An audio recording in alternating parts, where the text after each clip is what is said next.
How to disaster-proof your business. Hi everyone, in this video I'm going to talk about how to prepare your business for any emergency.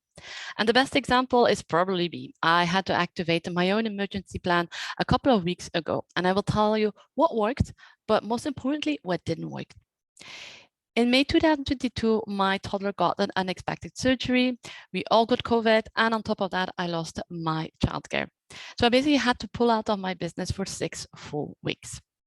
Before this emergency, my emergency plan was based upon 2 pillars. The first one was the financial pillar. I think this is the #1 concern that you have when you're dealt with this kind of emergency. How am I going to survive financially during the time that I need to focus on my toddler and I can't really focus on my business? Now, luckily, right from the start, I had put in place a financial management system that allowed me to put in place a nesting egg. Now, there's a couple of financial management systems out there. My favorite is the Profit First, and it's also the one that I use. I'm not going to go into detail in this financial management system in this video, but under this video, you can find a link to a review I made of the book as well of the system. And I strongly advise you to think about such a financial management system. The second pillar was the other business coach. So I wanted to make sure that my coachees had the best experience possible and that what happened in my personal life was not going to affect the coaching they had with me. So I had on standby another business coach. Now, luckily, this other business coach didn't have to intervene if there was, for example, an emergency or a coaching call that my coaches absolutely wanted to do.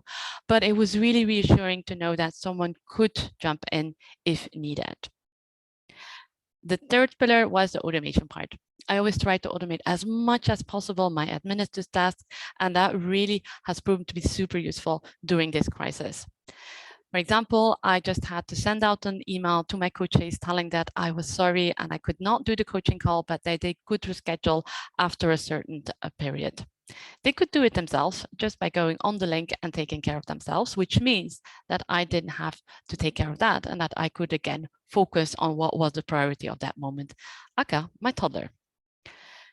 Now, there were a couple of things that didn't work out. The first one was the marketing. So my marketing today is mainly networking, direct outreach, referral, and newsletter.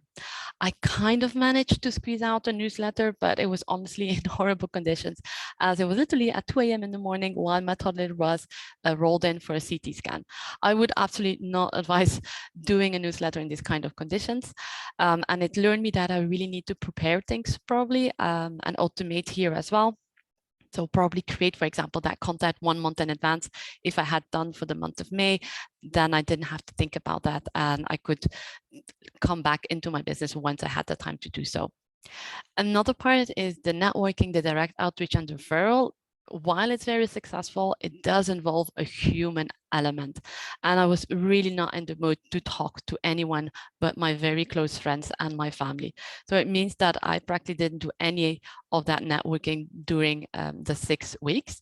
So I think I need to work here as well more on producing content marketing. And by the way, you will see that my YouTube channel is going to become more active. So keep tuned and maybe think about subscribing if you want to keep up to date of what is going on my channel. Another part that I think I have to work on is the passive income part. So today I do a little bit of affiliate marketing. I could definitely do a little bit more on that, but I don't have anything such as an online school or products that people can buy from me without me intervening behind it. So that is also something that I probably will have to work on and integrate into my emergency plan. But in conclusion, I am quite happy about the way my plan worked, especially for the financial part. I think that everything else is not that important as that financial part. So I was really happy that that part worked out well. I've seen that there's some things I will need to work on, other things maybe a little bit perfect as well. But globally, I am quite happy with how my plan worked out. I hope that this video has given you a little bit inspiration or idea for your own business proof plan. If you want to have a discussion about it or ask my advice on this or that point, feel free to jump into the business clinic. So this is a monthly free Q&A session for writing coaches where you can drop in to get answer to a question, get a pep talk, or we can discuss your disaster proof business plan. Have a great day and I hope to see you soon. Bye-bye.